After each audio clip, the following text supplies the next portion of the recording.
Hey guys, so today's video is about substrates and which substrate you should use for your leopard gecko.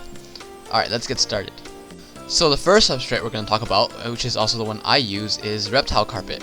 Now, Reptile Carpet isn't perfect, but I find it to be pretty useful and easy to maintain as far as substrate goes. I'll talk about all the pros and cons of each substrate in this video in depth in later videos, but for this video I'll just kind of skim over them. Now, for the pros of Reptile Carpet. First of all, it's fairly safe for your gecko. There have occasionally been people talking about how leopard gecko faces and arms and stuff can get stuck in the loops of the carpet, but that's kind of rare and doesn't really happen too often. It's also really easy to transport, you can just roll it up and bring it somewhere else if you're moving or anything, and you can't do that with loose substrates. And it's not too hard to clean up and stuff. Although you do need to wash it once every 1 or 2 weeks. One of the problems with a reptile carpet that everyone always discusses is the fact that if you get calcium powder, it'll actually get stuck on the carpet. And the key thing to remember here is if you do use reptile carpet, to make sure you wash it every 1 or 2 weeks, and that way no powder will get stuck on the carpet. Because if it does get stuck, it'll be there for the rest of your life. It'll never come off if you leave it for too long. Or at least that's what I've heard, because I've never actually had calcium powder stuck on the carpet before. But from other people on forums and on YouTube, they say that if you keep it without washing it too long, then that's when the powder gets stuck. Another problem you can face sometimes is if you just dump in feeder insects without a bowl or without watching your leopard gecko eat them, then they can escape and hide inside the corners, under the corners of the reptile carpet, and then when you take it out, you might have insects all over it and stuff. And if you do have crickets in there and they hide and your leopard gecko doesn't eat them, then if you've gut loaded your crickets, then the gut loading will wear off and it'll just be unnutritious crickets again. Another common substrate is eco earth.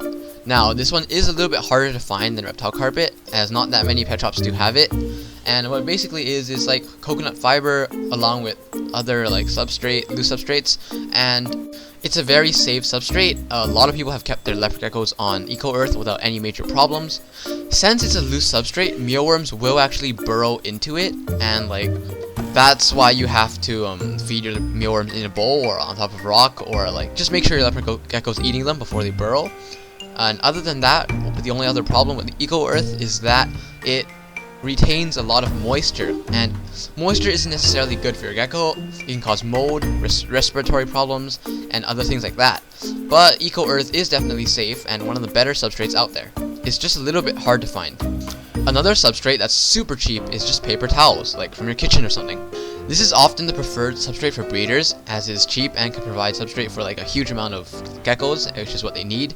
And yeah, it's been used for a long time. It definitely doesn't look too nice, but it works, and there are almost no cons with it other than its appearance. So if you don't really care about the appearance of your setup, then yeah, paper towels is definitely a perfectly acceptable substrate.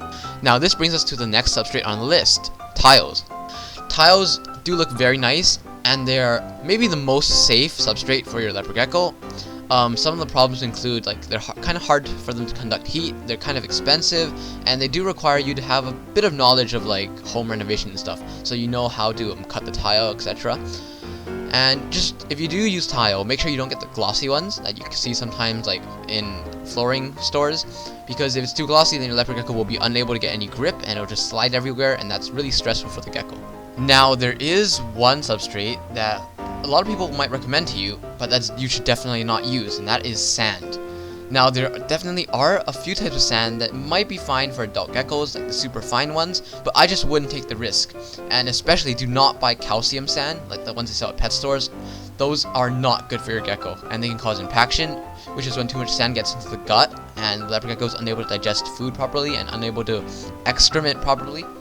So remember, if you get offered calcium sand, at a store, and just remember not to buy it, because it really isn't healthy for your gecko at all. It is maybe the worst possible substrate. So, thank you everyone for watching. To sum up this video, substrates that you can use include tiles, eco earth, repti carpet, as well as paper towels, and I've listed a bunch of pros and cons of each, so you can decide for yourself which one of these 4 you should use, and all 4 of them are acceptable. Oh, and if you found this video useful or helpful, or just entertaining in general, then please leave a like and subscribe. So I really appreciate the support. Alright, thanks. Bye!